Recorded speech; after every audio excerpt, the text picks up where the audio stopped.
அவரை விரோதித்தவர்கள் எல்லாம் பயப்படுவார்கள். ఆయనకి విరోధంగా మాట్లాడినోళ్ళు చేసిన వాళ్ళందరూ భయపడి చేస్తారు. அவர்களுக்கு விரோதமாக எழும்பினவர்கள், பேசினவர்கள், சபைகளை தாக்கினவர்கள், கிறிஸ்தவர்களை கொடுமைப்படுத்தினவர்கள் எல்லாரும் நடுங்குவார்கள். యేసు క్రీస్తుకి, సేవకులకి, సంఘానికి, క్రీస్తు శరీర సంఘానికి విరోధంగా మాట్లాడిన, లేచిన, క్రియ జరిగిన ప్రతి ఒక్కరూ గచ్చ గచ్చ గచ్చ గచ్చ వణికి భయపడి చేస్తారు. హల్లెలూయా, హల్లెలూయా.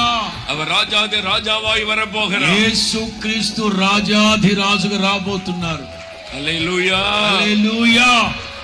வந்து சாத்தானோடு யுத்தம் பண்ணுவார். ఆయన వచ్చి సాతానుతో యుద్ధం చేస్తారు. హర్మగదోన్ యుద్ధం என்பதாய் வேதம் குறிப்பிடுகிறார். హర్మగిద్దోను యుద్ధం అని పోల్చబడింది దాన్ని. அப்பொழுது சாத்தான் கட்டப்பட்டு பாதாளத்தில் அடைக்கப்படுவார். సాతానుగాడు కట్టబడి పాతాళంలో బంధించబడతాడు. 1000 வருடம் அவன் அடைக்கப்பட்டு விடுவான். 1000 సంవత్సరాలు వాడు బంధింపబడి ఉంటాడు.